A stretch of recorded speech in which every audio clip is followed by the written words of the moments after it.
Have you seen that replay, buddy? All right, man, I'm done talking to you. You can't be done talking to me. You're right here facing me. I back. Trust me, I back. Damn it! 60 G's, baby! But I'm not impressed by your performance. It's normal. Come on, guys. It's normal. You'll do nothing. You'll do nothing. I'm the man of the hour, Joe. Too sweet to be sour. What you see is what you get, and what you don't is better yet. I'm the women's pick. I'm the men's regret. And if you win against Chael Sonnen, you made a bad bet. I don't have much left to say other than you have seen nothing yet.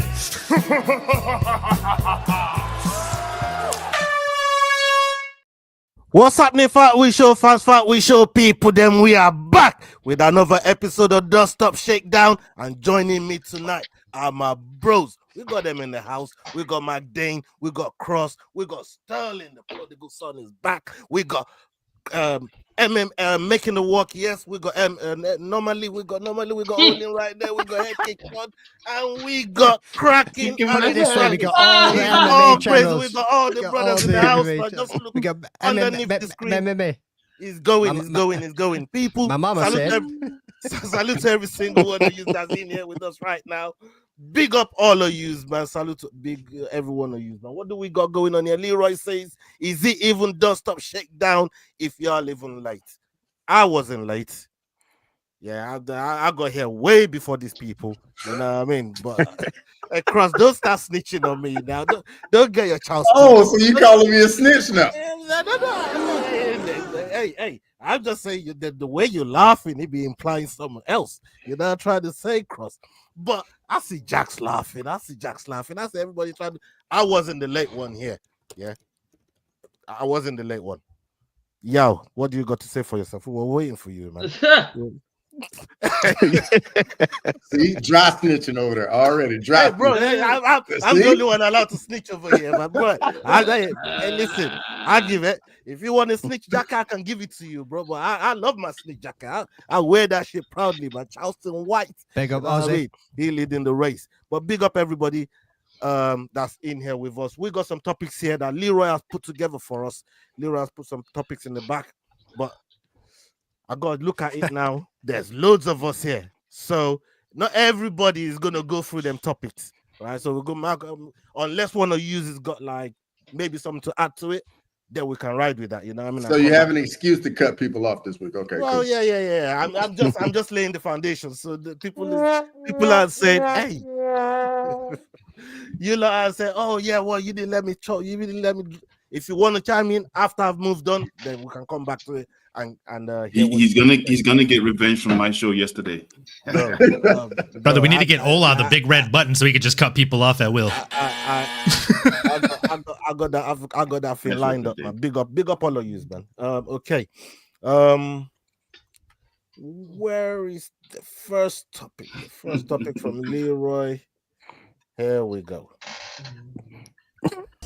Kevin Lee plans to sue the GFL. Kevin accuses them of defamation and extortion. In an interview with SiriusXM, Kevin said these last maybe 12 months or so, we were in pretty heavy talks with GFL. They were supposed to be the new startup promotion. They were supposed to be the next big thing, and I got behind them pretty good. The talks were great, but there wasn't no action behind it. I can't speak too much on the situation because now we're going through legal, and I'll be suing them for defamation plus some extortion. I think they used guys like me and used our name in order to get out there and be a major face of the MMA promotion business, and nothing ever came from it. Kevin Lee recently signed with the PFL and will be making his debut at PFL 5 on June 20th. He's scheduled to fight Gaji Rabadanov, who is currently on an 11-fight winning streak. He continued, "That's exactly what it is, and that's all I'm focused on. I'm not focused on nothing else but that. Even the last 6-7 months, that's all I've been focused on is getting back up there and competing against a top lightweight. And this guy is that. Some people think that the UFC is the be-all, end-all, and those are the best fighters. But this guy's a very, very top competitor. So once I go out there and I beat him on June 20th, I'm going to show that I'm still one of the best lightweights in the world. I feel like a lot of people have written me off. A lot of people either forget or they just write me off. They think, I don't know what they think, but it doesn't really matter to me. I see people doubting me. I hope they continue to doubt me. I hope they continue to write me off, to not think about it. And I'm going to show them in a big way on June 20th when I go out there and stomp a lightweight that's been proving himself again and again. Once I stop him in the way that I can, I'm going to show that I'm still one of the top lightweights, just like I was a few years ago. Okay, I'm gonna start with McDane here. I'm gonna go with McDane. I'm gonna go with Crackman. I'll start with you, McDane. I mean, Kevin is over here talking about he wants to sue the promotion, but then he still wants to fight for them.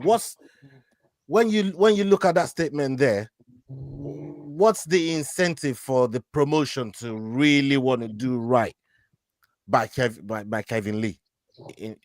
You know, when he's talking about taking him to court and that. He's got a name, I suppose. You know what I mean? He'll bring people to watch. Right. Let me stop you right there. Oh, hold on. You just said he got a name. You just said he got a name, right? What is going on? In that same video, it mentioned UFC is not the be all and end all. You want to ask me a question, or you want to just cut me off and start giving me some bullshit? You know what I mean? It's not a two-part question. It's not a two-part question, Magdane. I'll stick one part of that question up your ass, and the other ass, I'll fucking answer it. You know what I mean? Deal with Come up here, and I'll ask McDane first. Whoa! I don't like your answer, so I'm going to ask you another question, bro. Yeah. Like, fuck you. Somebody else take the stage. Shut your mouth and answer the question. Well, we ain't even got out the blocks yet. The sexual tension between these two is wild. It's wild stuff. Slow down, bro, it's Kevin. Get a room, you two. Kevin Lee, veteran of the game, fucking wild, right? You want to sue some motherfucker and still fight for them? Cool, bro's trying to get paid twice. What more do you fucking want? Do they have an incentive to give him a fight after that? No, not really. And what are you brothers laughing for too? It's like you motherfuckers knew that was coming, by the way. You're all sitting there sniggering away like this was like fucking pre-planned. You know what I mean? Did you just say people are niggering away? What's wrong with you, bro? I said sniggering. You bastard. Oh my God! What's wrong with you, bro? I said sniggering with an S. You know what I mean? I was thinking the same thing. Know where you are, bro. You dirty motherfuckers. You dirty motherfuckers. Moving along swiftly. We are not afraid to touch on any topic in here. I'd like to take this chance to apologize to absolutely nobody. You fucking dirty bastard. Oh my God. I can't believe you just done me like that, bro. I honestly can't believe you just done me like that. I'll get you back. Racist ass motherfucker. Yeah, I mean, let's go. Oh, the white man. Zach Dolan's comment is amazing. Sterling needs Capri Zins. Dude, listen to me. That might be the greatest crossover since Endgame. That would hey, real talk. Zen needs to look into that. You want to talk about making a business plan? Son. If they make a Pacific Cooler Zin, stock's gonna be at an all-time high. Thanks to Sterling. Hey, I want my 10%. Let me come to Cross now. Fuck your 10%, man. Let's come to Cross real quick.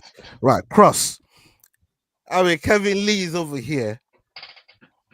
He talking about he gonna be this top guy. This top guy, I ain't never heard of him before. I don't know if you know about the guy. Maybe you could educate us, shed some light, something like that on this top guy that Kevin Lee is talking about. And he's saying if he beats him, he's gonna prove that he's the top fighter. I mean, do you look at him like that? Kevin Lee, last few fights don't leave a lot to be desired, especially his last fight in the UFC. And then just taking that extended time off some more and then getting back in there with a guy on an 11-fight win streak. I mean, all the signs are looking kind of suspect with this, but I think, Kevin Lee, like we're all familiar when we want to see him do well, and hopefully when he comes back, he can, have a good showing for himself, but he's definitely put himself in kind of like a little corner right here, and he's up against the odds, so hopefully he can go out and perform. Yeah, man. Olin. Yeah, I'm with Cross here. GFL as a promotion in itself. Like, I just want to get your take on, like, is it happening? What you think of the roster, and what you think of Kevin Lee's fight as well? Yeah, I mean, I think I speak for most MMA fans when I say that just as excited as I got about GFL, aka Geriatric Fight League, I was just as worried and concerned for all the people that they were signing. They were locking these guys away on contracts. Everybody was worried whether or not they were ever going to see a card actually come to fruition, actually happen. And I'm with Lee, man. They did use his name as well as the Chris Weidmans of the world and the Holly Holmes of the world as a stepping stone to cement themselves as having talent, as being a legitimate promotion, right? It's like those like bullshit pyramid schemes, right? If they get a celebrity on their infomercial, all of a sudden it's like, oh, well, AC Slater from Saved by the Bell is backing them. They must be legit. Maybe it's not a pyramid scheme. That's exactly what they did with all these fighters that were former UFC fighters. So kudos to Lee for standing his ground. Kudos to him for suing them and standing up for himself. And kudos to him for signing another contract with another fight league. And, you know, don't get it twisted. Like PFL and GFL are very, very different. PFL has been around. They have had competitions. They have had promotions and seasons, as they call it. Is he up against it, going against a Ghazi Rabadanov? Yeah, absolutely. Dude's 25-4 and looks like an absolute tank. He hasn't lost since December 2020. And since then, he's just been on an absolute tear. Do I think Kevin Lee goes out here and wins this fight? No, I don't, honestly. But I've also been wrong most of the times I bet against Kevin Lee. So I hope this is another one of those times, man. And I hope he gets paid his worth for wasting so much time on the shelf with GFL. Yeah, look, Kraken, you heard what Olin said there. And he said, these guys are using the UFC fighter's name. But don't you think a deal like this is a bit more transactional? You do something for me, I do something for you. You know, I'm going to put a fight on for you, but we're going to use your name type shit, right? Because it's still a startup promotion, and Kevin Lee knew this going into signing for them.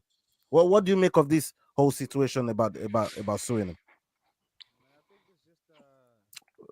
We can't hear your volume. We can't hear your volume. It's a bit low. Can you turn it up? He might as well be muted.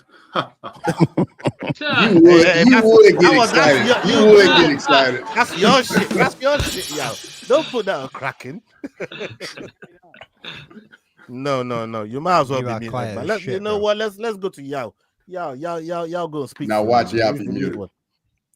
No, McDane don't do that. But yeah, I was waiting. We'll go to Yao while you sort that out, Kraken. Look, I agree with you 100%.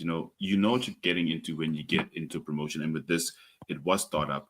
However, it depends on A, if they promised any money, and B, if they made any money off said images. But I mean, we all watched that launch on YouTube, but I don't even know what was going on. That AI video, none of it made any sense. I don't think they made any money.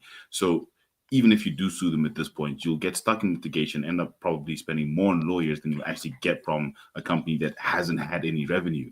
Sure, they've got investors, but once the investors... So look, I think it's a good thing for him to have done to put a spotlight on what nonsense the GFL put out earlier this year. Sorry, last year. It was this year. Put out earlier this year. Yeah, it was very recent. To shine a spotlight on it so we can all now say, well, let's have a look at exactly what this was. Were any fighters taken advantage of?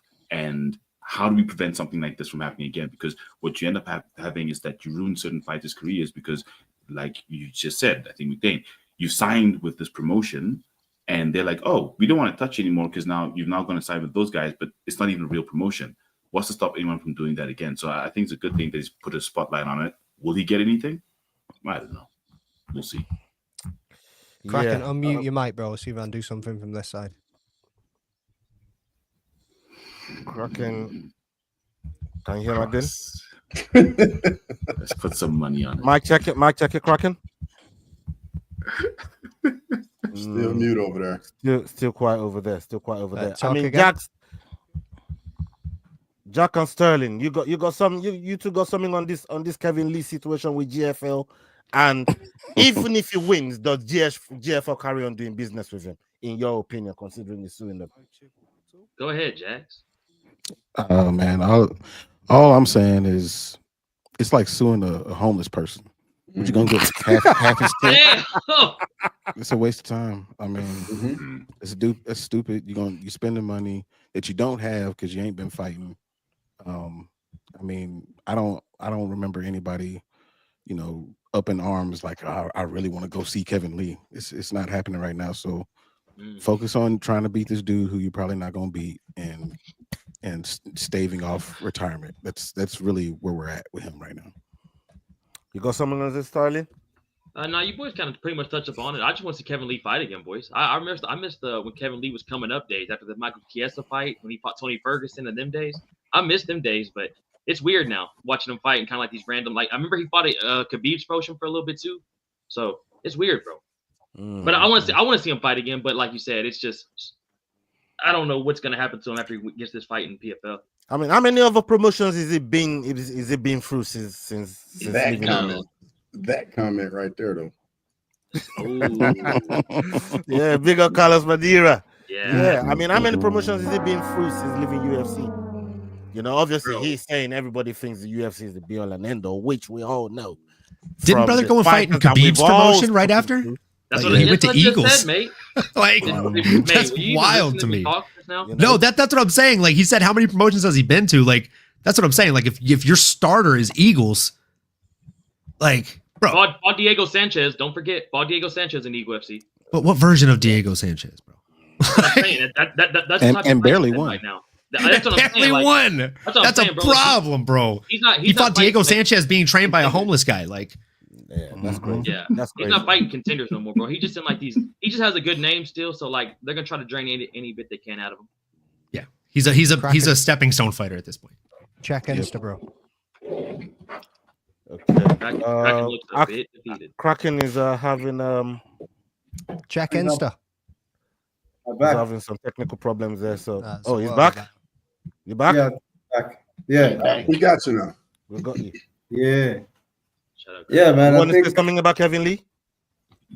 Yeah. You know, like Don't I do think bros and Kevin Lee is I would say like a Michael Chandler. You know, like he took a risk, like it failed. You know, he took a risk, it failed, and first of all, like you don't get to come sue me if you came to my promotion, like because obviously you wanted something. You know, like I tried to start something. You took a risk by signing with me.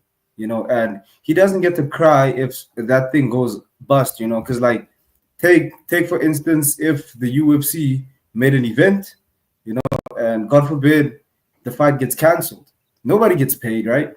So it's the same thing, you know. I think it's the same thing, and personally, he can go cry me a river, but like I hope he gets knocked out in his next fight.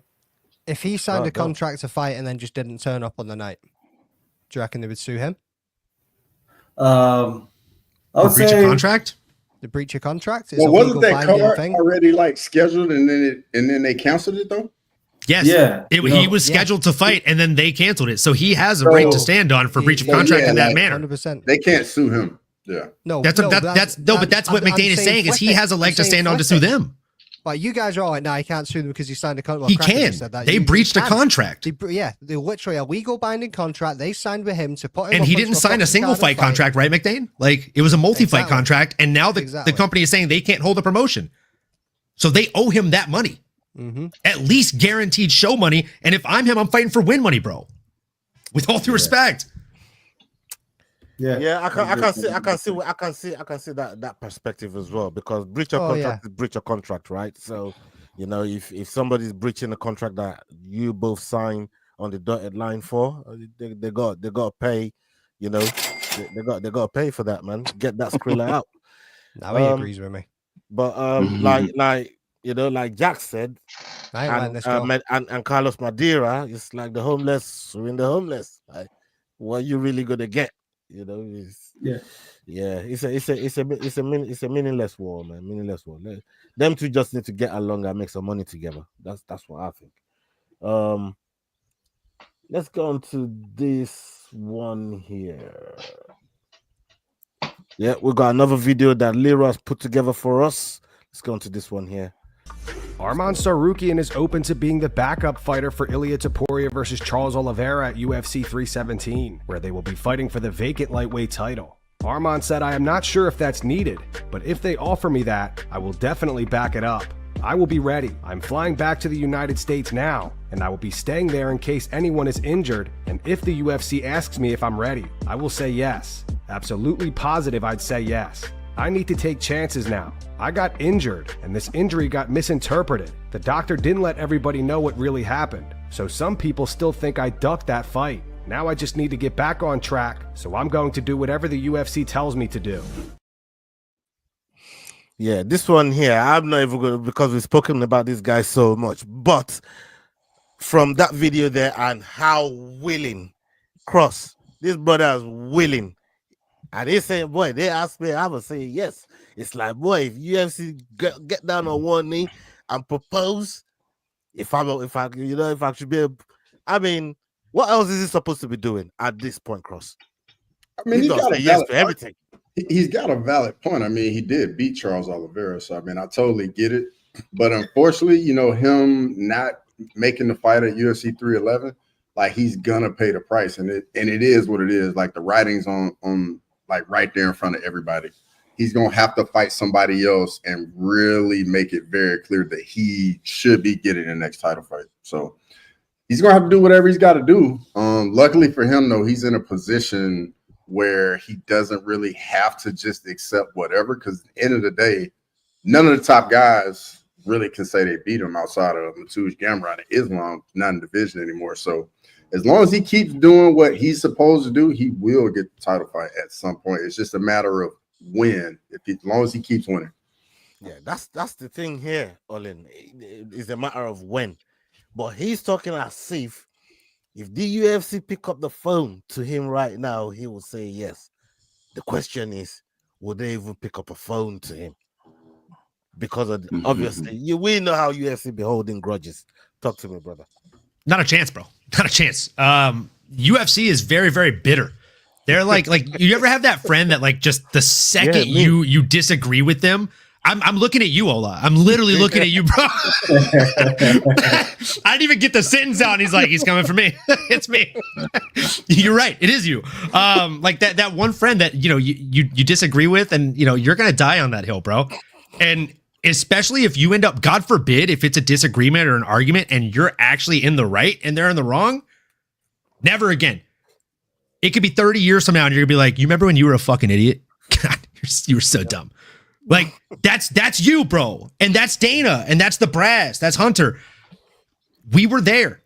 The only saving grace that man had, and I think Cross can back me on this, is the fact that he at least pulled early enough for the merch team to reprint all of the merch. They were diligent. They reprinted Hinato Moicano's face as the main event instead of Arman Tsarukyan within 24 hours of that event, and had it all on the merch stands. Like that's nasty impressive, bro. From a production standpoint, from a company standpoint, 8 hours, literally. No, you're right. That's because they were pissed off. Because it got announced like right before the weigh-in. So yeah, dude, no, dude. Exactly. That's nasty. That's nasty impressive, bro. But again, like, how much money did the UFC still waste? Like, what we see as fans is, wow, that's incredible, man.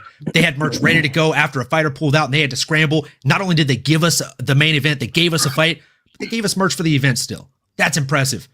What they see on the back end is millions of dollars wasted on all of the pre-printed merch that they had for online sales, all the merch they had to refund because they actually do that kind of thing if they get those emails in for people that had already pre-ordered, and all of the printed merch that they were supposed to sell at the event.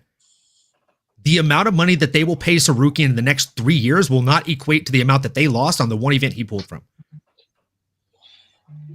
And if you disagree with me, you don't know business, bro. Like, and that's what Dana's upset about.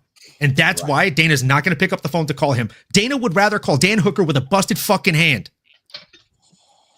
before he'd call Arman Tsarukyan to be a backup in this fight. And that's just a simple fact of the matter. I genuinely feel bad for Arman. If it was an actual injury and he could not fight, I feel bad for the guy. But, maybe 3 days before the fight, don't be rolling around having fun with Nina drama while you're cutting weight, while your body's already compromised. A lot of lessons to be learned here. Bro, I mean, like you said, the amount of money it cost them. And like I said, how quick they put all that merch out. They did that with bitterness. Don't think that, they just did that out of the goodness. And you think they sold all the Moicano merch? They lost money on that too. They're not mad at Moicano for losing that money. They're mad at Arman, bro. Yeah, It's the one, and that's the lucky thing for Arman Jax. He's a rich fella. He's he's come from a family that well-to-do. He don't really need the money like that, right? It's more of an opportunity. It's more of an opportunity, and him wanting to prove himself, in the fight game, which he's been phenomenal so far, right? But it's just this one point. That's the problem. Maybe that's the problem. Yeah. No, guys, listen. No. I don't agree. When you're fighting for the title and then your purse is eventually getting up to $2, $3, $4 million, I don't care if you're from a well-to-do family. You're still fighting for the money. And as you always say, prize fighters. There's no ways that he's just trying to prove himself. It's still a lot of money when you get to the top, and he's at the top. True, but he has a safety net that other fighters don't have. But I think that he's handling it as best he can. I mean, if y'all remember, when we talked about this before, I said that he was using the wrong vocabulary. Now he's changed it up, and he's came in hat in hand. Excuse me, Mr. White, can I trouble you to get a fight? And that's what he needs to be doing. He's the one that should have been fighting Ludovic Klein, not Gamrot. He's the one that needs to be fighting anybody that comes across the table. It doesn't matter what it says. You need to fight them, because if you're the best in the world, like you think you are, you're going to have to prove it now. And you're going to have to prove that you're a good business partner. Like Olin said, like that is a major part. Once you're a main event fighter, you have certain obligations that people that are not main event fighters don't have. Case in point, Macy Barber. She's going to have an uphill climb, whether that was a medical event or not. And that's just the way that it is when you're a partner in business like that. So he has a hill that he needs to climb, and I think he learned that. And so he's going to fight whoever comes across his desk. That's what you sign. That's who you fight. I mean, Sterling, like we just seen on the screen there, Arman Tsarukyan, Ilia Topuria would have been fantastic. Cross just put on the screen right there. Arman versus Paddy would have been good. Like, are we through the bitterness of UFC? Are we missing out on good matchups? That at the end of the day, we are still fight fans. And we want to see fighters fight. I can't say. Go ahead, mother. No, that was Sterling. That was Sterling. I know, yeah, but I just want to say. Shut your mouth and let Sterling answer. That was for Sterling. I don't give a fuck. Has anybody ever fucking sat and said, "Oh, I want Arman to fight this dude. I can't wait to see Arman fight this guy"?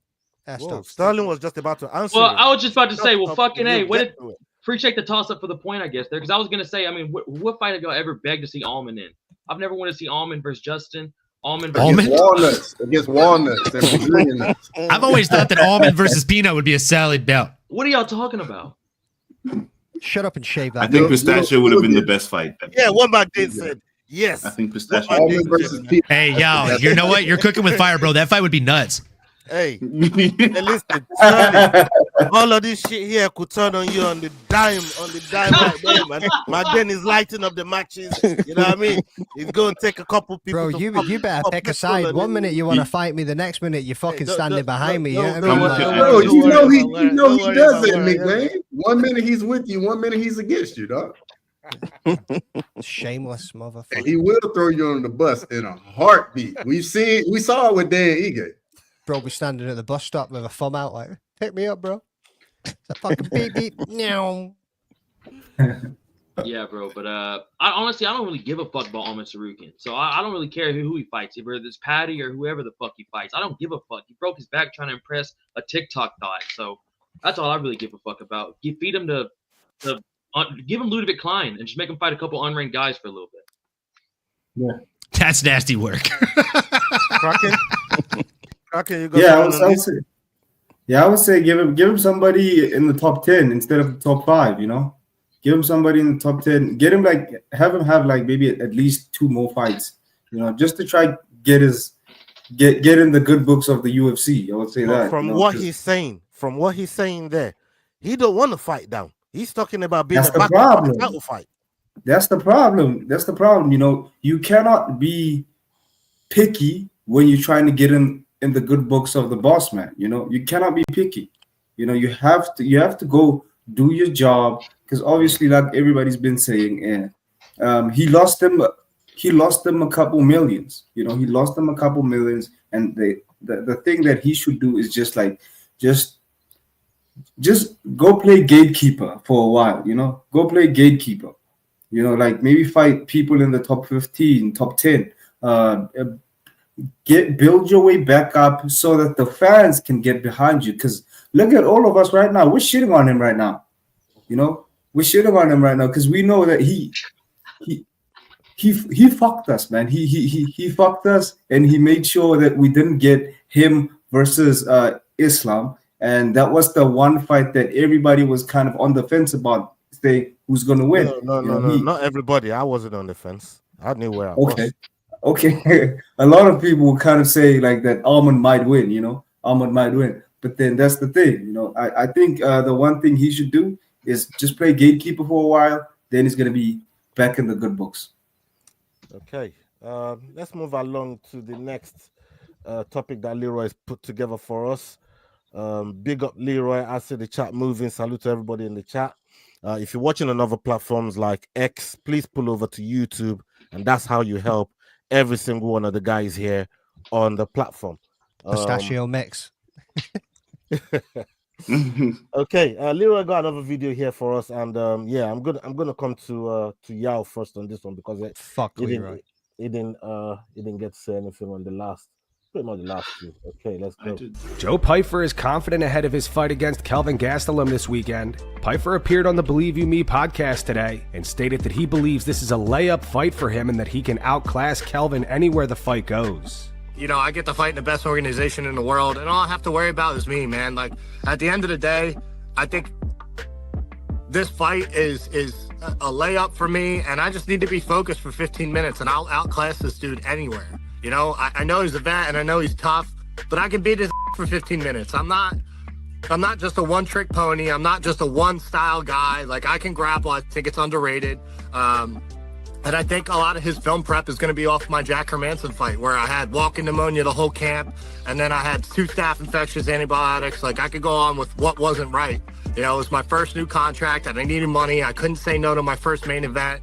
And, you know, whatever. I lost a 5-round fight. And it's not like I got finished. I didn't get rocked. So I think if he comes out and his style is to try to wrestle me and get me tired, like, bro, I'm ready for anything this weekend. So I'm just thankful I have the opportunity and I get to actually fight a guy like KG. I have no ill will towards him. But, you know, I'm not a stepping stone, and I'm not one of these kids that doesn't believe in himself. So I know I got the bigger power, and I just need to stay focused. That's it. 15 minutes of hell, that's all. All right. Yao, fuck your confessions. Do you want to start? Let's go. Look, I think I agree with Pyfer. I know you guys know how I feel about Gastelum since the Izzy fight, which is many years ago. He hasn't done anything for me. So with what Joe Pyfer is showing, not just his skill, his power, but also his hunger, his desire. Yes, he lost to Hermanson. Yes, he got sick against when he was supposed to fight Gastelum last time. He pulled out, sure. But I think he's pissed off. I just hope he keeps his focus. If he keeps his focus, he definitely beats Kelvin Gastelum. If he gets sucked into any hype or any banter or any mind games or anything outside of just the fight, I think he probably loses. He seems like it's easy to get into his head. So as long as he keeps his head right, I think he definitely wins that fight. And I think it should be a layup. But it's the fight game. You never know what's going to happen. Sterling, I mean, what do you feel about what Pyfer is saying there? I mean, we just seen Bo Nickel get finished by, Ardia, and in the way he got finished, it's almost like everybody was looking at Pyfer like that because of their last fight, the fights they had before this one. They didn't look like they're dominating themselves in there. And people, you start thinking, have people got their number? So what do you think? Do you think Gastelum will have Pyfer's number here? Bro, no, I think Joe Pyfer hits way too fucking hard. And like everyone talks about the Izzy fight with Gastelum, but that shit was like 6 years ago, boys. His last fight with D-Rod, he completely missed weight and made D-Rod come up to 185, and he didn't really do shit but just wrestle fuck him to get a decision. Joe Pyfer's, when he lost to Hermanson, it was a 5-round war. And then I don't know if y'all saw Hermanson's face after. Jesus fucking Christ. Lumped the fuck up. And then he even said with Megan O'Leary, that's the hardest he's ever been punched in a fight. So like Joe's coming in as too mean, boys. I watched that whole interview with Bisping and Felder. He's fucking coming into this with like as a fight. Kelvin's coming into this like hopefully he can get the job done and see where he's gonna remain after this. Joe's coming to absolutely knock a motherfucker out, which is different. Carlo Prates-esque, you know what I'm saying? Some of these dudes are fighters and some of these dudes are gangsters. There's a huge difference. And I think Joe's coming in here to spark Kelvin, dog. Yeah, man. I mean, Jax, what do you think of this whole situation here with what Pyfer's, is come out saying? And, he said fuck Mexico as well. Let's not yeah. Yeah. I didn't love the fuck Mexico stuff. That wasn't cool. But I also don't like that he's saying it's a layup. I don't like that either. But Kelvin Gastelum is a fat welterweight. I mean, we all know that. He has no business being at middleweight. He definitely shows he's undisciplined over and over and over again. The last time that he was disciplined, he showed up the way that he was supposed to. And that was like Sterling said, that was a long time ago. Joe Pyfer, if he doesn't get through him, then this is an actual fraud check. If he doesn't get through this dude the way that he should, this would be a fraud check. Bo Nickel got beat up like he was supposed to get beat up. He ain't that good. This, you ain't supposed to lose to Kelvin Gastelum and say that you're that good. So, I mean, it is what it is. He should finish this dude, and I would be surprised if anybody picks Kelvin Gastelum as their dog of the week. But I mean, Ola is probably going to say it on the show. He's going to say it on the show, but he ain't going to actually pick it. No chance he doesn't. No chance. Why are you exposing my tactics, Jax? I feel like y'all would be the one that would say he would do it. He's not exposing anything. We know it. The two pick shows I was in with y'all, this guy literally picked like 4 dogs in both of them. And then when the sheet comes out, none of those guys were his dog picks. Not one of them. My dog of the week on the show was my dog of the week in the pick. Brother, you and me talked before last week, and you told me you're like, this is where I'm riding. And then I saw the picks, and I was like, my fucking guy. Let's go. If Ola and hey, in the same retrospect, same. If Ola didn't actually change any of his picks on Friday that he said he was going to do on the show, he probably would have had about fucking 9 out of 10 points. Yeah, Hoo-wee! Yeah, it's funny too because I didn't look at the pick sheet. I told y'all Jax is speaking. Shut your mouth. No, I didn't look at the. Doesn't speak much. I know. I didn't look at the pick sheet until afterwards, and I was like, "Dang, Ola's killing." And then I looked at it. I was like, "Oh, he's pump faking the whole time." Pump fake is a great call. Y'all got that James Krause insider. Y'all got something. Y'all's connected to the fucking ground of the UFC. Man knows something. Yeah, he's got the script. He's got the script, bro. Derek Lewis said it, dog. It's scripted. They want me to win in the first round. He makes his real picks on the show. He makes his real picks on the show, but he's muted, so we can't really hear it. I guarantee y'all's muted right now. Okay. No, you heard that laugh. Okay, that's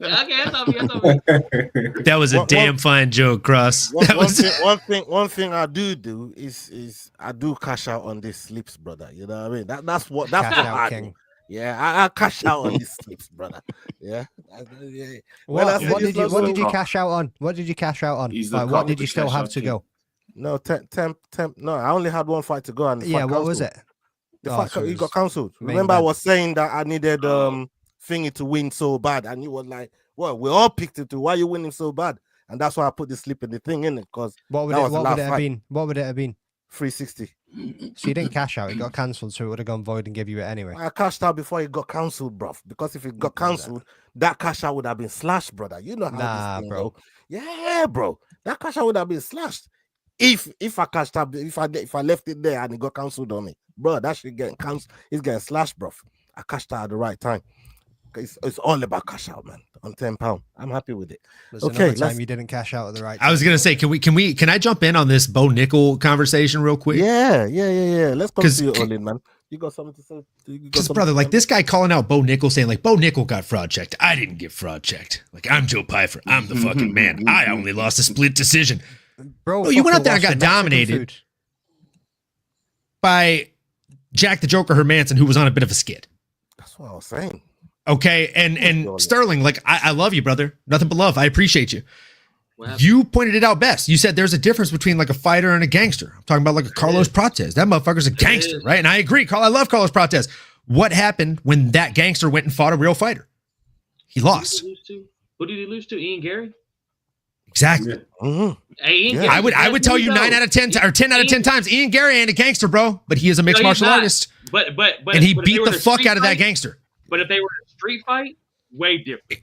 If they were in a street fight, that's not different because they're literally in a street fight locked in a cage essentially, bro. Prates has to get him to the ground in order to soccer kick him or do anything malicious, bro. He couldn't even do that. I say this as a Prates fan and an Ian Gary hater, bro. No, look, I ain't gonna lie to you. Ian Gary's just amazing. He got him. Don't get me wrong. That's what I'm saying. Ian Gary probably would have pieced him up in a street fight. I think Ian Gary's fakes being a good guy, bro. I think Ian Gary's a nasty son of a bitch. And if it's a street fight, Ian Gary probably does some dirty, malicious things, bro. Dude left pizza outside of his last opponent's fucking hotel room door to make him miss weight. There's only a handful of fighters that's made me feel like this fight is hard to watch because of what they're doing to the opponent. And Ian Gary's one of them. He's one of them. Only a handful of fighters make me. And I don't like Ian Gary, but I agree with you wholeheartedly. I hate what he did to Magny. It was bad. And brother, Ola, I think this is bad news bears. The way that Joe Pyfer's coming into this fight, disrespecting Kelvin, it almost feels like he's looking past him. It feels like he's not looking at him as a competition, as a fight. It feels like he's looking at him as a speed bump in the road. Like, just got to slow down to 15 miles an hour and I can take this, no problem, no damage, no problem, no worries. And then I'm right back to full speed into the title contender conversation. What do you think? A fat joke calling him a speed bump. I mean, no, it was not, brother. Come on. I grew up in the fucking obesity capital of America. I'm not going to make a fat joke. I used to be one of those, you know? I still am. That's why you only see from here up, dog. Y'all going to let Cross talk? Second biggest stage. Cross. I want to hear from you, Cross. I was just gonna say, man, it's never good when you're going in there and just not giving your opponent any respect at all, and just feel as though you're just gonna walk through a guy. He's a professional fighter as well. He's preparing. This guy can't fight. He's in the UFC, fought for an interim title. Like, you better be prepared, because if you're not, you go in there and get exposed, man, it's going to be a lot of pie on your face at the end of the day. I think he's also coming in slightly emotional because of the fan reaction after his comments about Mexico too. Yeah. I don't think he's mentally ready for this fight. That's probably what's going to make him lose. Kelvin Gaston's 100%. last 5 fights is more experience than Pyfer's ever seen. True. His last 3 fights are more experienced than Pyfer's seen his entire professional tenure. Like, and Pyfer's wrestling ain't all that. You know what I mean? No. Joe Pyfer is Wish.com Bo Nickel, bro. Like you add like if we're playing the UFC game, they're the same creative fighter. They used to have the same fucking hairstyle, bro. Literally, you take a couple stats away from grappling and add them to power and striking, and you got Joe Pyfer from Bo Nickel. It's the same guy. With that being said, Pyfer flatlines him in round 2. Who, Kelvin? Yeah, he flatlines Kelvin in round 2. I got $20 and 2 shots of whiskey on Kelvin just for fun. I don't want to do the whiskey, but I'm with you. No facial. You got a fucking shotgun 2 Capri Suns, you mad lad. Hey, I'm all in. I'll wake up in the morning and do that. I wake up in the morning. It don't get much cooler than that. It's a Pacific Cooler double slam. But you really got Kelvin? Nobody for real? believes you, Sterling, bro. Nobody believes. I don't have Kelvin, but just because you're so confident in Pyfer, and I think that there's a shot, bro. Remember, hey, I told y'all about Sterling be saying JDM. stuff but not I'm trying to doing tell it. y'all about Man, you know what I mean? JDM, That's what brothers. Sterling does, man.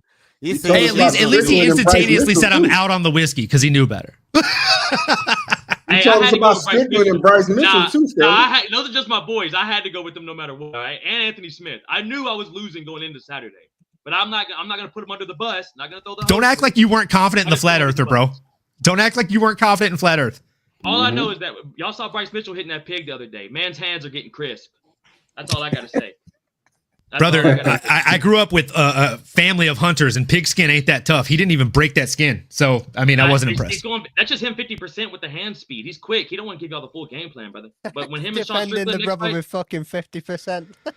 My goodness, Sterling, I'm not gonna lie, bro. That was very quick reaction time. You must be sparring here lately, huh? I'm telling you, I'm fucking. I gotta go at 7 tonight. I'm feeling good. 193, goddammit. I got a 6-pack right now. You want to see? Nah, not for you fuckers. Let's get it. 6-pack of fucking Capri. If he's got a 6-pack, then he shaved his face with a razor 3 weeks ago, boys.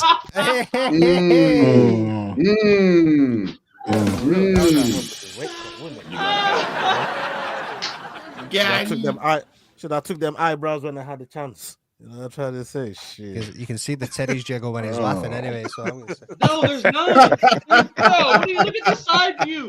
Look at this. This is loose top. Now stop sucking in. Breathe out. Breathe out.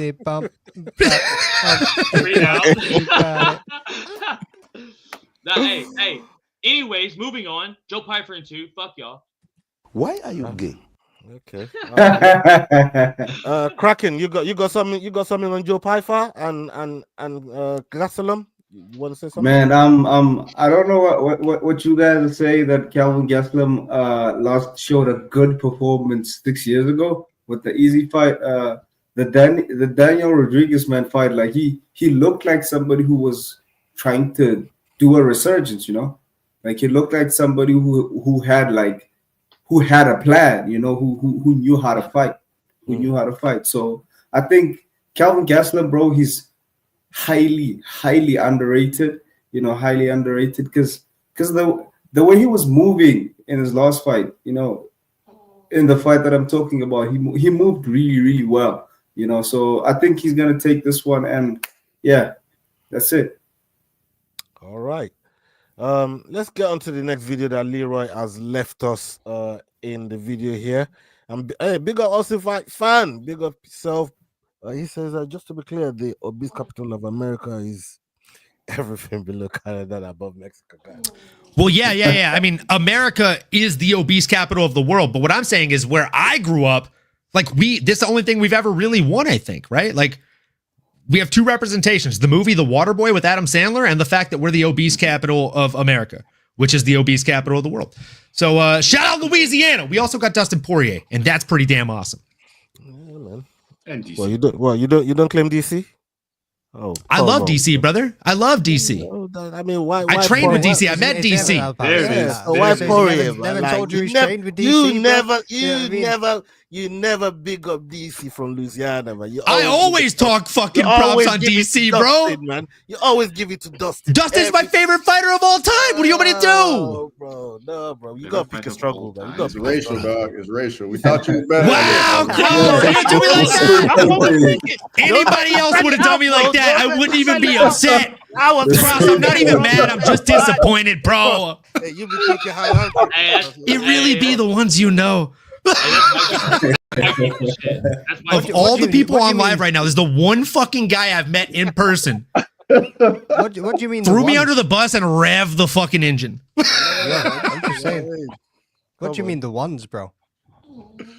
Everyone on this panel better learn how to drive a bus. Winner, I mean, let's set up a meet and greet, brother. Drive a bus. I've already got the second on the list. I'll be meeting Sterling next month, or actually, no, this month. Sorry, this month. I can't wait to see the content of Owen kicking your ass back there. It's gonna be fucking. And we definitely got to see the picture. We definitely got to see a picture.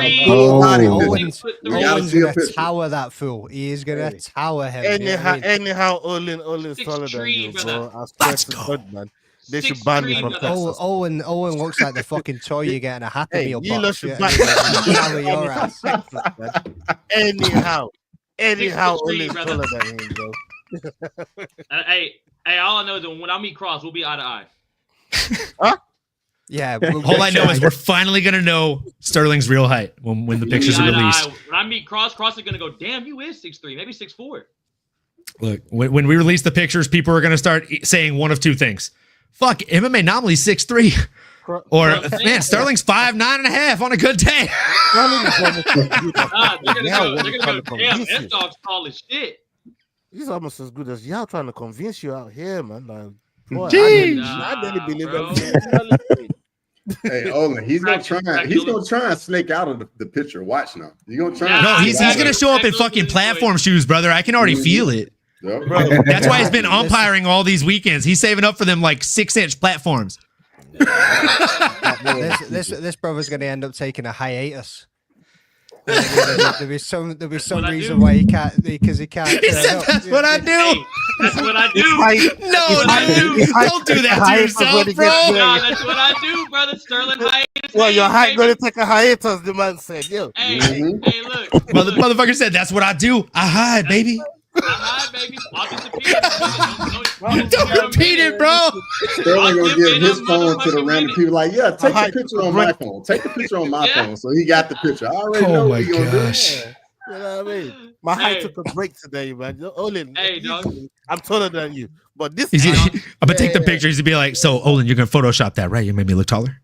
Right, bro? Look, I invented the fucking word hiatus and Irish goodbye, boys. So just know that's who you're dealing with in this. And we're not taking no pictures. How about that? No pictures. How about that? No fucking pictures. How about just selfies now, motherfuckers? Y'all ruined it now. We did kind of agree to content in a gym. I'm already in talks with a couple. Oh yeah. That's gonna be tough to fake. You needed the Patreon. I'm just playing. I don't know. Like, I'm good at editing pictures, but I've never really done videos like that. Kragan, don't listen to these fucks, especially that pale motherfucker to the left of me, brother. Don't listen to none of these motherfuckers. I'm subscribing to Owen fans tonight to see that. Owen fans. Yeah. Put the content first. Yeah. All right, here we go. On to the next video. Let's go.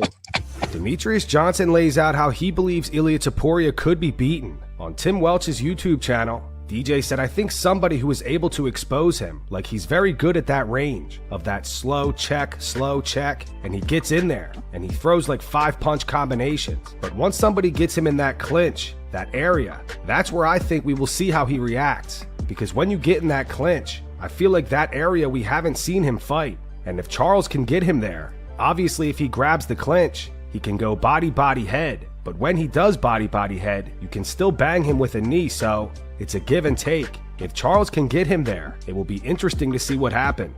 If I was to fight Ilia, I would fight him in the clinch. It's like, okay, outside he hits too hard, he's going to stalk me. If I shoot, he's going to defend. And then he's going to back up, or he might try to take me down. What would he do in the clinch? Because I know he's going to go body, and I'm going to go elbow. That's where I'm like, I want to see what he would do. Kraken. I want to come to you first on this one, Kraken. This layout that Mighty Mouse has put together on how to get in there with Ilia. Do you think is a good game plan? Because I think Ilia is good everywhere, but saying to fight him in the clinch, do you think that's like a good idea going into the fight with him? You don't want to fight Ilia close, man. You don't want to fight Ilia close, man, because with those short hands of his, just like I said, I think it's the who's that? Charles Oliveira. Charles should be fighting him like at range. I think he should be fighting him at range because his reach advantage is I think it was like 4 inch or something, 4 or 5 inch.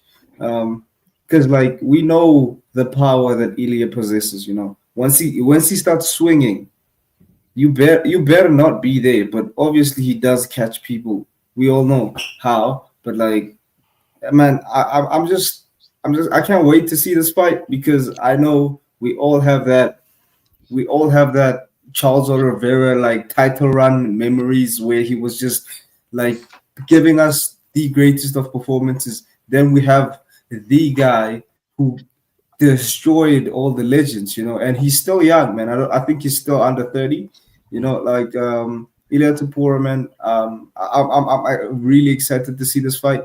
But like I said, like Demetrius Johnson, I don't think Charles should fight him in the clinch because when Ilia swings, he hits and he hits hard. So yeah, like fight him at range, I'd say. Yeah, man, my dogs are going mad. My ding. I mean, what you said about this strategy to fight Ilia. We know Dubronx's skill set. We know what he's capable of doing. But do you think that's a good idea going in a clinch fight? Dubronx is gonna pull guard, is what he's gonna do. That's what I'm expecting. He's gonna lie down on the floor and be like, "Come on, brother." That's the way I see it going. You know what I mean? But at the same time, nah, he should play the fucking the rangy game. I agree with Kraken on that one. I think you get up close, it opens it up for the combinations that he likes to put together where he goes low and then he comes back high. You know what I mean? You're right. That the 3-piece, the 4-piece that he's so fucking smooth at. You've seen him do it time and time again. Tying him up in the clinch, throwing up some knees, being the bigger guy isn't a bad idea. But it is going to open up. You got your elbows up, wrapped around the back of his head. It's going to open up his body completely, and that dude's going to work on the inside. You know what I mean? There's going to be some fucking nasty uppercuts to the midsection happening right there. So, yeah, he's got to play it smart. I think he's got to keep the range, but I also think he's got to keep him fucking guessing too. You know what I mean? Holloway tried to keep the range, and eventually you walked him down and started landing on him. What will happen in that situation? But he's moving up. Is the power going to transfer into a lightweight like it was at featherweight? Is also the question. Yeah, I mean, you've heard what McDane got to say there. You seem to disagree. What's your position? What's your thinking going into this fight with Ilya, knowing how good Ilya is? McDane, don't mute me. Stop muting me. McDane's muting me. I saw you. I'm not gonna give Cross that 20 figurative 20 bucks at this point. I saw the bro go. That was sneaky, McDane. That was sneaky. I like it. Look, Mighty Mouse is definitely like one of the GOATs. Love Mighty Mouse, his breakdowns, his fight analytics, top level. He can mimic almost any fighter, and his understanding of how each fighter moves and how to beat anyone. For me, I take his opinion, and I kind of agree because Charles is taller. Ilya has gone up a weight class. Will the power transfer? So, then you're talking about in the clinch, working the body. Yeah, but it's not going to be as heavy as it would be at featherweight. So I think he is quite right about the clinch, maybe putting a bit of pressure on Ilya, because for me, to beat Ilya, you have to be moving forward on Ilya. But because of his power, it's not easy to do. But if you can get him slightly on the back foot, there goes his entire game plan because he's a forward fighter. So I think it's definitely possible that Charles can do things to unsettle him coming forward. One of them being, yes, clinch game, working him the knees. Then as he comes forward, just before he strikes, do something, pull him with a takedown, maybe it'll give Ilya a lot more to think about than just coming forward or wrestling. So I'm thinking that's a good call from Mighty Mouse. Cross, you got something on this? You got something on this topic here? Yeah, I got a couple things. So if we look back at the Ilya Topuria Max Holloway fight, yes, Max Holloway got finished, but he was having some success with a few things, like the little side kicks to the lead leg, to the knee. That's something that Charles Oliveira was using in his last fight against Michael Chandler. So I think he's going to try some of that. Charles Oliveira is nasty in the clinch. We saw it in the Dustin Poirier fight with all the knees he was hitting Dustin Poirier with. So in the clinch, Charles Oliveira is very dangerous. But in boxing range, like that in-between range, that's where Ilya is his most dangerous. So I think we're going to be in for a treat personally. And I think we might get – this might be the best title fight of the year we get, honestly. Yeah, man. Sterling? Yes, sir. You got something on the strategy that, Mighty Mouse has put out there to go out there and try and defeat Ilya, especially with Dubronx's skill set and knowing what he's gonna do. Miss Mary, doing. Salute to Miss Mary. Big up, Miss Mary. Miss Mary, good to see you as always. And I saw Lane's comment earlier as well. Shout out Lane, Fulkin legend, going around hitting all the Fulkin channels with the light. Absolute legends. But dog, I think this is the most interesting fight they could have gave Ilya, because I think it's going to be a finish by either one of these gentlemen. It's hard for me to pick against Ilya, especially after seeing him, what he did against Volk and Alex, and like just the run he's done to Bryce Mitchell, Josh Herbert, Josh Emmett. I mean, this dude's a motherfucker. So I don't know, bro, how this fight's going to turn out, but I would not be surprised if Charles goes in there and pulls some guard or just gets dropped and somehow gets Ilya lured to the fucking ground. That's his best chance. And what Alex did Ilya beat?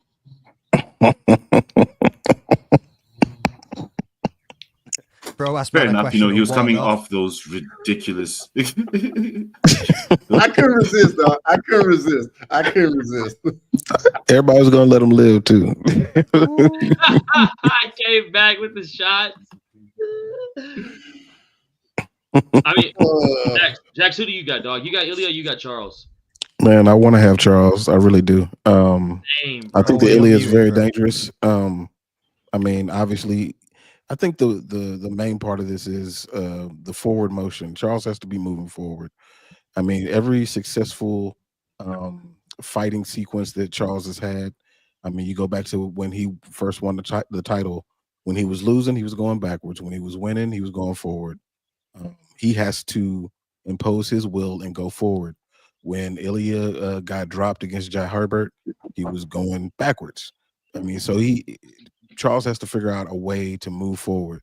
I do think that staying on the end of his punches and being in the vicinity of a hook coming in is bad news for Charles.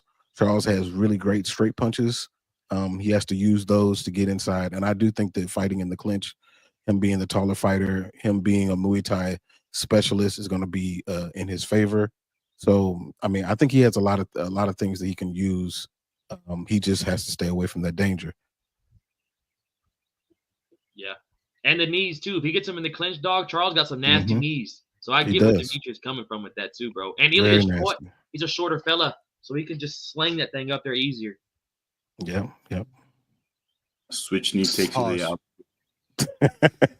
Faster, yes. Easier, maybe not. More distance to the target if you're shorter. But I don't know what Sterling's talking about, man.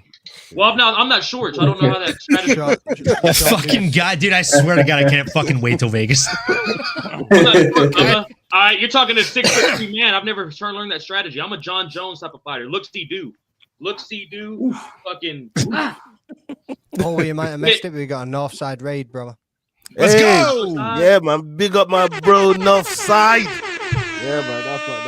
That's my brother, North Side right there, man. Big love. Let's go. Love a good raid. And man, I'm going to jump in if that's okay, Ola. Like this, please. I'm going to say the same exact thing about this Ilya Topuria fight that I said about the last Ilya Topuria fight against Max Holloway, right? Like Max Holloway could have won that fight. I think he had a winnable fight to an extent. But the issue is he has to fight a perfect fight for 25 minutes to win that fight against Ilya Topuria. Whereas Ilya Topuria has to fight a perfect fight for 3 seconds. Just long enough to set up a strike and land a strike. Because he has the nuclear option. It's something that not a lot of 145ers have. Now, at 155, McDane, I think, made the best point here originally when he said, does that power carry to 155, right? Like, that's a big question. That's not something that we always see happen or take place. Ilya's one of the unfortunately, like, I think he's one of the guys that does happen for, though, McDane. Like, I think the power does carry over. And I think it's more so because of the skill. The way that he's learned to throw, like a lot of us forget, myself included. I have to remind myself oftentimes that this guy didn't come into the UFC as a striker. He came in as a Brazilian Jiu-Jitsu style fighter, right? That's why they matched him up against Ryan Hall. They thought it'd be a fun grappling match until he just fucking knocked him into the next realm. And then he suddenly became a boxer overnight, it seemed. I will tell anybody, as a striker myself, it is significantly easier to learn striking than it is to learn grappling. And he came into the UFC with the grappling. So he's been learning striking ever since and just keeping the grappling polished. So if the fight goes to the ground, he's better than Charles, I think. And Charles beats guys that are afraid of his grappling. He beats guys that knock him to the ground and then are afraid to engage on the grappling on the ground.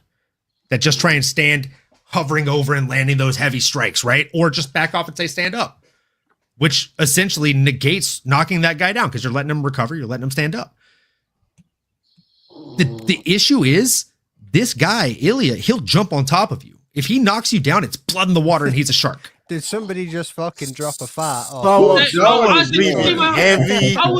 who's snoring? Dropping it. No, that's my brother's dog is snoring. What just happened, bro? You remember crossover when I was telling you? Stop me like mid-sentence. I was like, what? What did you eat? Oh, Edris. Bro, I was like, did Kraken get his nose broken? Smell of it. I was like, what's going on? I thought, and then I was also like, maybe Jack's got one of his 19 kids asleep right now. Dang, dude. So yeah, look, the same way that I said about Max Holloway, like this guy has to fight a perfect fight. Charles Oliveira has to literally fight a perfect fight for 25 minutes. Ilya just unfortunately needs like 3 to 5 seconds to finish this fight. He can lose 24 minutes and 55 seconds of the fight and still win. Charles doesn't have that option, I think. So, as a betting man, give me Ilya all day, man. My brother's dog, you know what That's one I pull out from time to time. Yeah, He's just protecting Wawa's dignity. I mean, she's sitting back there. That's like ex-Dog's MMA pretending he got a dog. That dog fucking looked at him like, I don't even know you, bro. Like, don't come anywhere near me, bro. You don't remember the that dog shit, looked right? at Jackson and said he's adopted. Dogs do that thing where they fart and then look at you like it was you, and then they're like, sniffing in the room. Like, Jax, what kind of dog is it? First of all, it's a bully pit. It's a mix. Man, nice. Wake his ass up. Honestly, is he a chunky motherfucker? Bro, you gotta wake. Yeah, I was gonna say I gotta see a picture. I gotta see a picture. I love bullies, man. I love. And bullies. while he's grabbing the dog here, Ola, I saw you grab a bottle. Did you just pour up, brother? He already took the shot, then he hit a can of Carlsberg, and then he hit a little fucking doof for it. Yeah, you know we got to combo that shit. You gotta call it out so the folks that are watching live can do one with us, big guy. Hey, Oh, look at this fucking dog. Here he comes. Look at this big guy. Oh yeah, he's flying. It's a big one. Oh yeah, what's his name? It's a girl. It's Bella. Oh Bella, what a beaut. Bella the beaut. All right. Strike, bro. That How strike's fat this so dog cool. is? Like. Oh yeah, she's a cutie, huh? And she sounds like a pig. How old is she? She's 7 months. Oh, she's a baby. Yeah, Oh, I'm such an animal guy, bro. Like I love like dogs and cats. I think we could tell. Logan. I think we could tell. Oh, fuck off, bro. Fucking fight me, bro. You ready? You can strike me out, but I'm gonna leg kick the fuck out of you, okay, Dick? Cheers, Ola. Anybody else want to go? No. Oh, it's a baby. Anybody in the chat? If you raise one up with us, and if you don't, then hey, do whatever you do. Either way, cheers to you. Let's go. Salute. I love you, Ola. I'm clipping that. Oh, it's a baby. Why are you always gonna be such a dick, bro? That's definitely worth the soundboard. Yeah, Leroy, I will literally fucking fight you, bro. Don't do that. Leroy got white belt, man. It will fuck you up. Leroy bro. too. You know what I mean? Like Leroy got white belt, bro. It will fuck you up, bro. Brother, I don't bro. care if he's a black belt. I'll tell him the same thing I tell all the BJJ guys that I used to spar with when we were doing full MMA. All those BJJ guys say, hey, 85% of fights end up on the ground, bro. That white belt. And I would respond, Ola, and I would tell these guys, 100% of them start off on the feet. Get me down, bro. Hey, Bro, Eat that knee. I'm just warning you, man. I'm just warning you. I'm just letting you know. Leroy does things to people with that white belt. He takes them to dungeon. Like, bro, I'm just trying to. I'm trying to help you out here. You know what I mean? Cheers, Miss Mary, you can fuck off, okay? I love you, but you can fuck off. Okay? I saw that. I feel like Miss Mary wanted a dog, and Owen said no. The animal lover over here. Oh dear.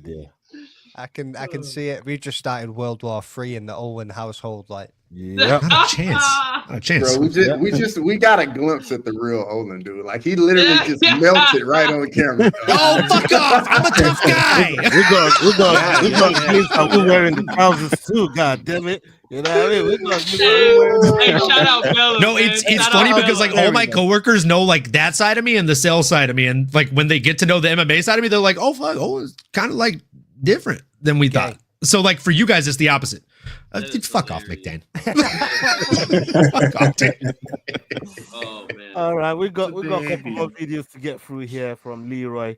Shout out to everybody that's staying in with us, drinking with us, and looking forward to this pay-per-view event that's coming up this weekend. We're gonna be doing a watch along for it, and people, make sure you here with us on the platform. Make sure you're subscribing, turning the notifications up, so you know when we go live, when we're dropping content, and make sure you're following every single one of the fellas on the platform. You can see the names scrolling right down the bottom, and the links is going to be in the description as well. See, next time we're going to put the script scrolling right along the bottom so you don't keep fucking stuttering to that on the show.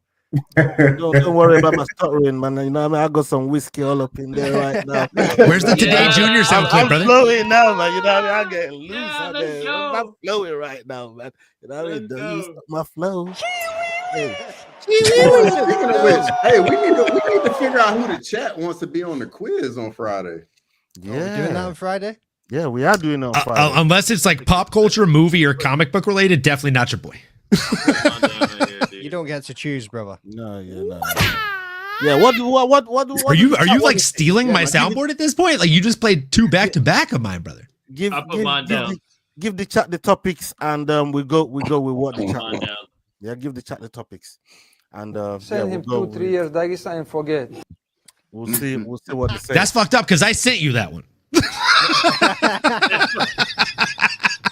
Right. Actually, no, you didn't. You were supposed to, and you never did. Yeah, I did. Check your Gmail, brother. Check Gmail 2-3 times and forget. Who uses Gmail? I haven't even got Gmail. Soundboard dicks right now, and let's get on. And I sent it to you on WhatsApp, you bitch. What the fuck's going on here, bro? You know what I mean? Shit. Let's go with the next clip. Kamara Usman. He's a bum. Ravdavashvili reveals what he's done differently in this training camp compared to the first time he was preparing for Sean O'Malley. He said that he's added a few new tools to his game, but interestingly, he has not been studying O'Malley's previous fights this time around. 15 minutes for real. Yes. You know, I did added some new things in my game, and either in striking or grappling opinion, and I'm still trying to get better everywhere, and I think like I'm much better fighter now, and like nothing, like I don't change nothing crazy, like not even my diet or something, like, you know, I always say after the fight, like, oh, I'm gonna like do like new way, like diet weight cut, but I'm still doing it all the way. My weight cut starts actually from now, you know, and yeah, nothing specific, but yeah, I have to. One thing what I missed this camp, I wasn't watching his like fights much, you know. First fight I studied him, so now this time, like tonight, I think if I have moment time, you know, I'm gonna go watch. I have to, you know, but you know, some family member call you, and then and then it's a sleep time, and it's busy, man. Champ life is busy, brother. I trust you. I know. I know how it goes.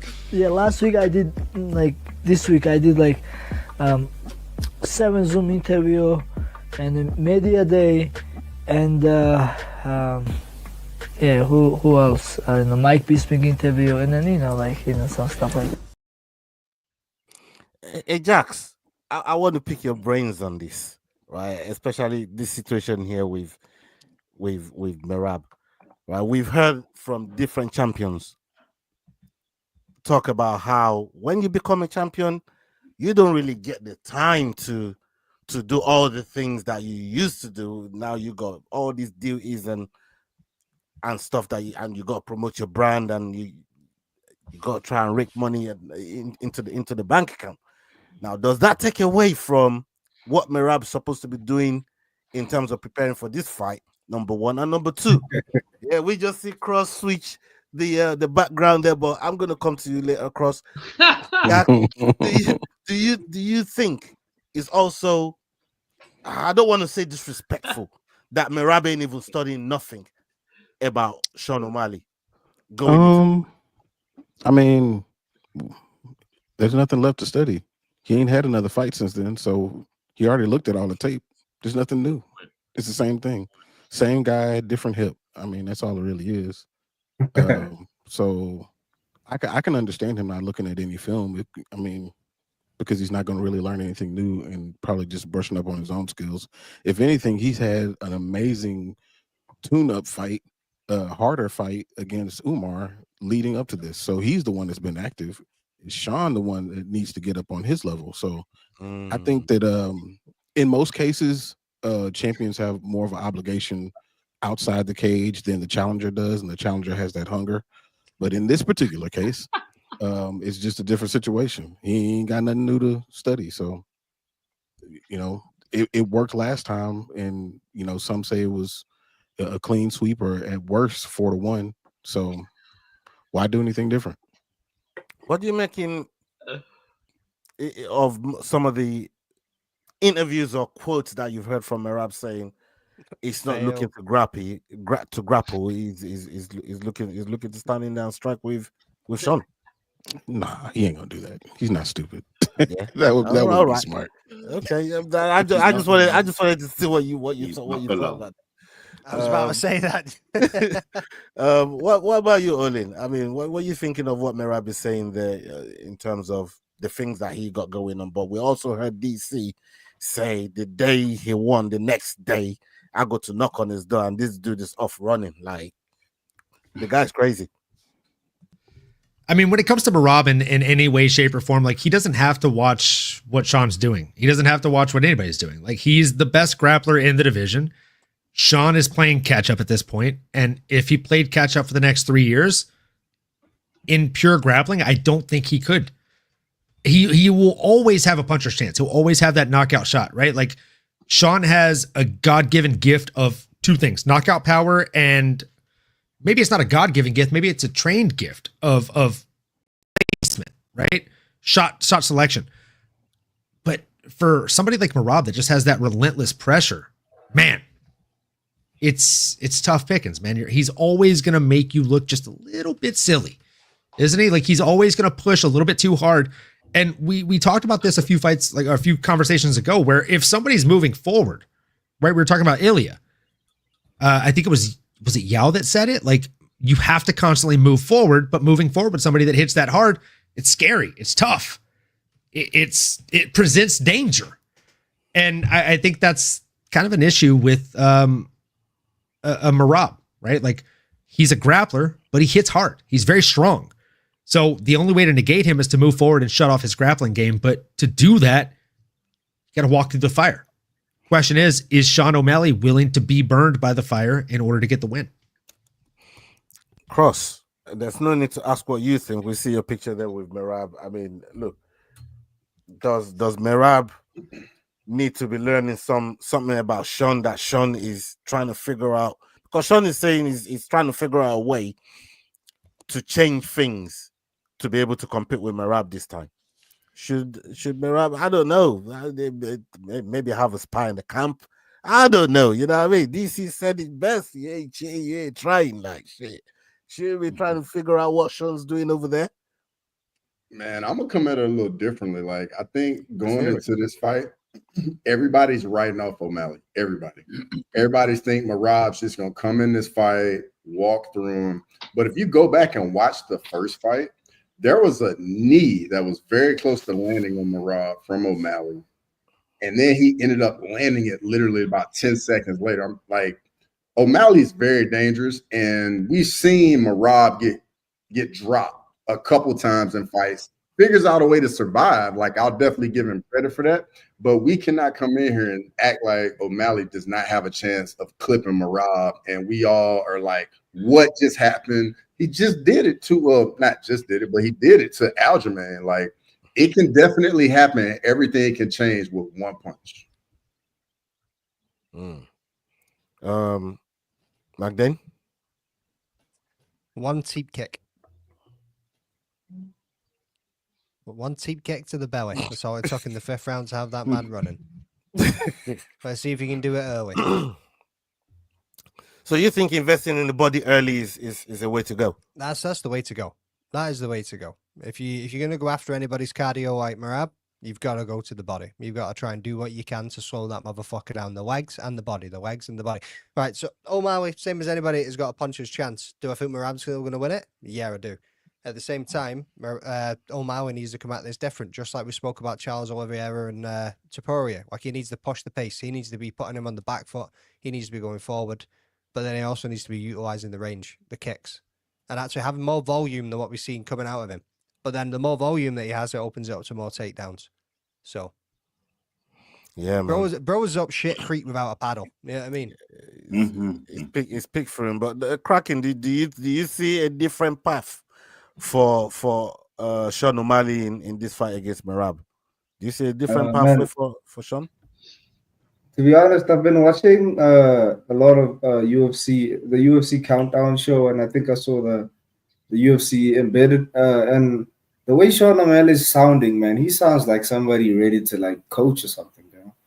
Like, the way he's sounding a little bit like somebody who's really at the tail end of his career, because like everybody's building him up to be like a Conor McGregor, but like he can't live up to that because there's this boogeyman who's Merab, and Merab is like the guy, the workhorse that keeps stealing everybody's fans. You know, look at the what he did to Nurmagomedov. To Umar just one fight ago, and that just shows. I think that just shows the level of commitment Merab has to the sport, because he's entertaining even on social media. You know, like I personally think O'Malley's at the tail end of his career, and it just sucks that he is being pushed by the UFC and he is being shielded by the UFC. Yet he still cannot amount to that. You know, like Merab has had the tough fights that O'Malley should have had to win the fan base. You know, to win the fan base that he should have had, but it just seems to not be clicking for him. You know, it just seems to not be clicking for him, and I personally think this is just another coming out ceremony for Merab. Like, this is where he's gonna just steal his fans, and he's gonna be one of the greatest. Yeah, one of the greatest bantamweights. I mean, I've seen the chat. The chat's they're going crazy at fucking Sean O'Malley here. Do you have a case to make for Sean O'Malley here, or you're gonna kick him while he's down with the rest of the gang? Down while he's kicked, I guess, in this instance. So I'm with Merab. I usually don't agree with fighters not paying attention to their opponent before a fight, but like the rest of the guys said, he watched it the first time. So what? Is O'Malley doing the right work? He's changed his entire life. He hasn't jaded the peen. He's given up weed. He's closer with his family. A whole bunch of things, right? And if he can't come through this with a dominant win, that's what you take from this. I think, like Aki said, the opening line of this breakdown is just incredible stuff. Bro. I mean, continue. So yeah, no, I don't have a case for Sean O'Malley.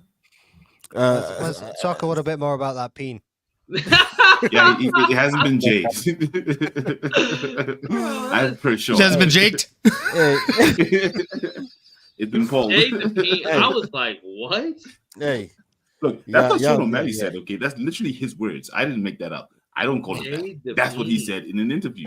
I stopped the jade. I haven't jaded the peen. You said jade the peen. I thought you said jaked the peen. I thought that was just another word that you guys spell differently than us. Like, I feel like other countries typically spell fucking shit differently than Americans because they call us lazy. There we go. Oh, fuck off, bro. It's your country too, you douche. You are, well, I don't live in South Africa, brother. You racist. No, I'm saying other countries other than America typically have more letters than us and they say we're lazy. Tell him, Fuck off, tell him. I know in comparison to you, bro, I might look like a black guy, but I'm not living in South Africa. That's a weird way to fucking poke fun at a guy that's colorblind, okay? It's a weird way to go about it, okay? Would you kick a guy in a wheelchair? Probably. Hold on, with how pale McDane No, I mean, I'm sorry. Yeah, you're right. I maybe asked the wrong guy, McDane. What's that, Cross? Bro, McDane is so pale, bro. You can see him all hours, bro. All hours. It's a fact, bro. If you looked at him from space, he would be a shining beacon from the fucking planet. I ripped my shirt in work the other week, and then like you could see like part of my fucking back and armpit, and a girl in work was like, "You need to get a sunbed." I was like, "I know." Someone complained about getting sun glare when he ripped his shirt. She put her sunglasses on and was like, "What is this reflection?" Hey, Sterling. I wanted to ask you something about something Kraken mentioned earlier on while he was talking about Sean O'Malley here. He said O'Malley's at the tail end of his career. I mean, even if he loses to Merab here, do you consider him to be at the tail end of his career? Couldn't he go to 45? Just like Aljo did?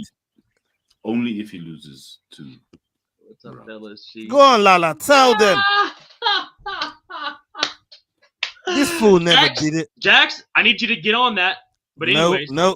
Jax, I need you to get on I that. ain't got nothing to do with that. You already embarrassed Texas already. Are you joking? Man's got like 19 kids. He needs to get off it. Is what he's needing to do. Hey, Jax. Hey, no, by the way, and Cross. You by the way, embarrassed Texas. I know about Texas more than you, brother.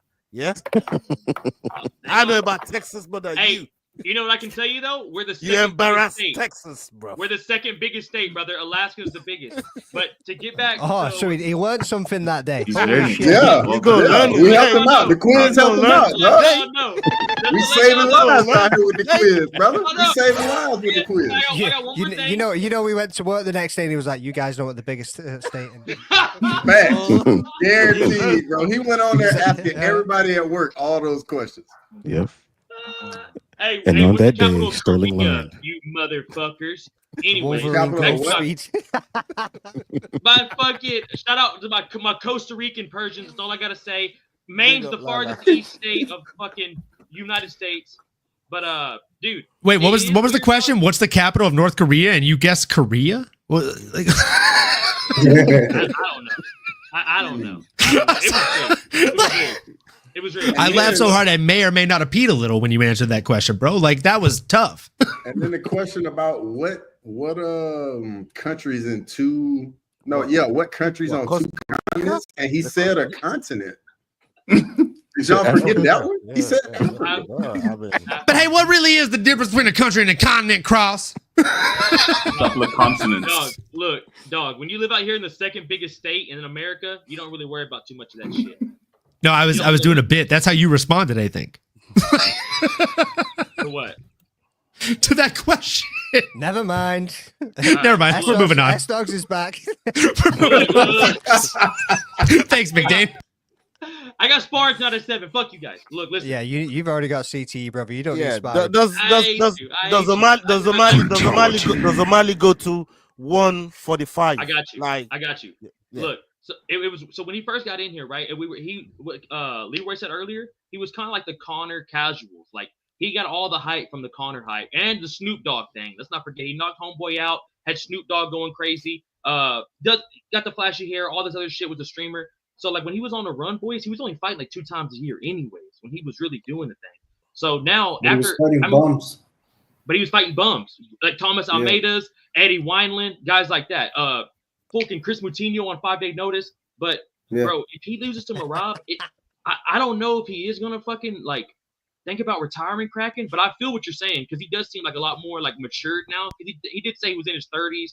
He's 30 now. He's like, my 20s were for fun, but I'm trying to be more mature. He like spend more time with his family. And bro, honestly, like he was in the limelight for like 3 straight years, heavy, and being on headlining UFC Noche. Y'all know how fucking crazy that must have been to headline the fucking Spear, son. And then you go out there and get absolutely did up by Merab. Like kind of hurts a little bit. Your fucking ego takes a fat hit right there. I lose fights and I don't talk to y'all for 2 months, and you're on mute, Cross. But I didn't say anything. I'm sorry. I'm emotional. Look. Oh, fuck McDade. He was hoping you wanted to chime in about his lost comment. I don't know. But look, I'm just gonna pass it over to fucking whoever hasn't spoke yet. But dog, I don't know if what Merab does if he loses. Wait, are you even listening, bro? I don't know if he loses. Who hasn't even spoken yet? What are you talking about, dude? But Corey Sandhagen gets the next shot. That's all I know. Winner of this fight is gonna fight Corey Sandhagen. You was the last one on this topic, brother. Don't worry about who hasn't spoken. Everybody's spoken on this topic. You know what I mean? I see everybody coming at you. They remember the quiz. They're coming to you with hemispheres. They're talking to you about Costa Rica. They're talking to you about Syria. They're talking to you about continents. Yeah, I know that hurts. We're all just hoping this brother doesn't fall. Yeah, I mean, and Lala just fucking turned up and reopened mic that drop. fucking Bruh. Y'all don't hear her laughing in the other room. She's cracking up right now. Cackling like the Wicked Witch of the West right now, I'm sure, bro. Your giggle confirms it, bro. Man, bring Bella back on the show, man. Bring Bella back, dog. Hey, listen. Why are you calling for bitches on the show, man? Calm my down, what's wrong with you, Sterling, bro? Come on, man. Did you just say bring Bella back on the show instead of Lala? That's what I'm trying to say. Brother, go back and watch Twilight, bro. You're mixing up your names again there, S-Dogs. No, I meant bring it on purpose so I can hear you cry about a puppy again, mate. That's why I said it. All right. Oh, okay. I thought you were talking about Lala because she was laughing at you, bro. No, I was talking about the dog. Hey, Olin, you know what we were thinking. Lala doesn't even know there's a dog in the house.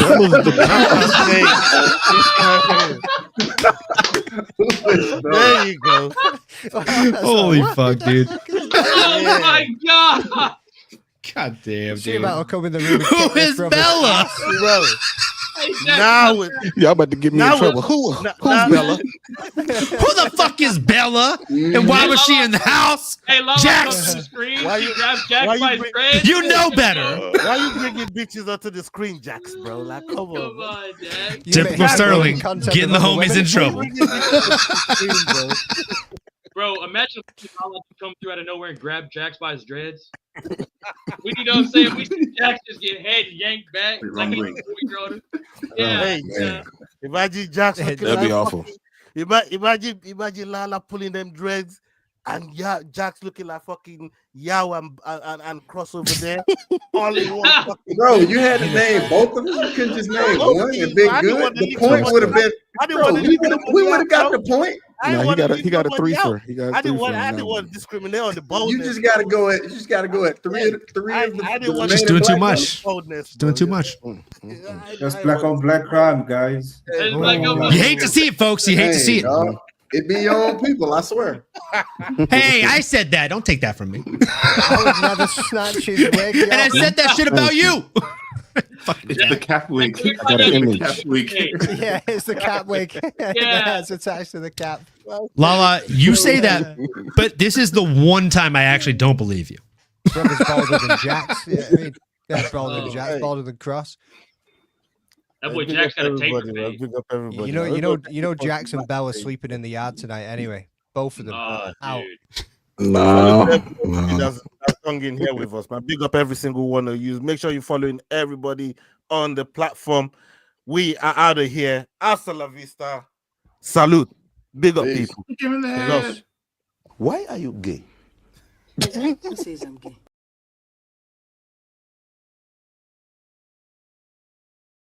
Hey guys, this is John Anik from the UFC. You're watching the Fight Week show. Please subscribe. Not now, but right now. Subscribe to the Fight Week show. We'll see you guys on the road soon.